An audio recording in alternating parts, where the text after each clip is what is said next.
that was the scene in Richmond Hill last Saturday when more than 50,000 people showed up to protest the Iranian regime.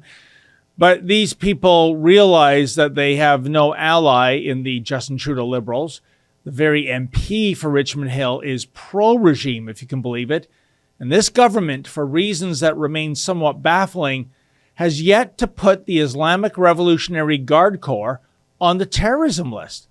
Then again, when it comes to Prime Minister Blackface McGroper, he has admiration in his heart for the basic dictatorship that is China in terms of, getting things done.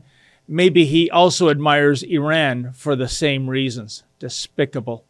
In any event, you had plenty to say regarding the ever-growing thirst for regime change in Tehran. Farzin Maliki writes, "Thanks for covering this.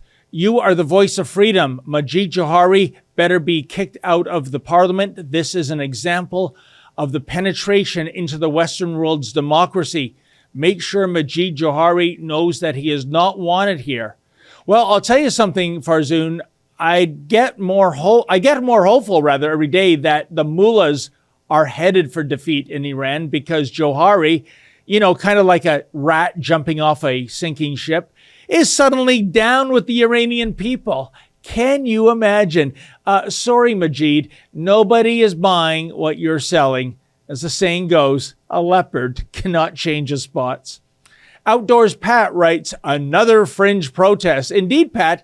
And where was Justin's chief enabler, Jagmeet Singh, when all this was going down? Or is this NDP woke clown of the belief that denouncing the Iranian regime might somehow be deemed as Islamophobic? What a loser. Blue Sky writes, OMG, LOL, you really think Trudeau will do anything about this? No way. He has proven he likes countries that are dictatorships. And have you ever seen the anger in his eyes when a strong woman stands up to him? You are correct, Blue Sky. The Prime Minister, unlike Pierre Poilievre, was noticeably absent from this protest. But then again, in fairness, he was preoccupied with urgent business. I just can't remember if that urgent business was surfing or bungee jumping or channeling the band Queen at a karaoke event. Oh, let's pray for a regime change in Iran and in Canada too. My bag is itchy, writes Just Guns. Wow. You see, people, you never know what can happen. And this is a perfect example why gun rights are important and banning guns should never be allowed. Indeed, Mike, and wouldn't it be great when all the currently legal firearms that are being confiscated from law-abiding Canadian gun owners in the upcoming gun grab, that all those guns would be sent to Iran to help the revolution? That would be the right thing to do, which means, of course, the Trudeau government won't do it. Shameful.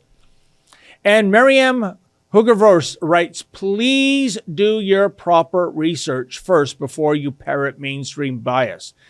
There are very few independent reporters in Iran, and this looks very much like another Arab Spring or color revolution effort on behalf of the usual suspects, not our friends.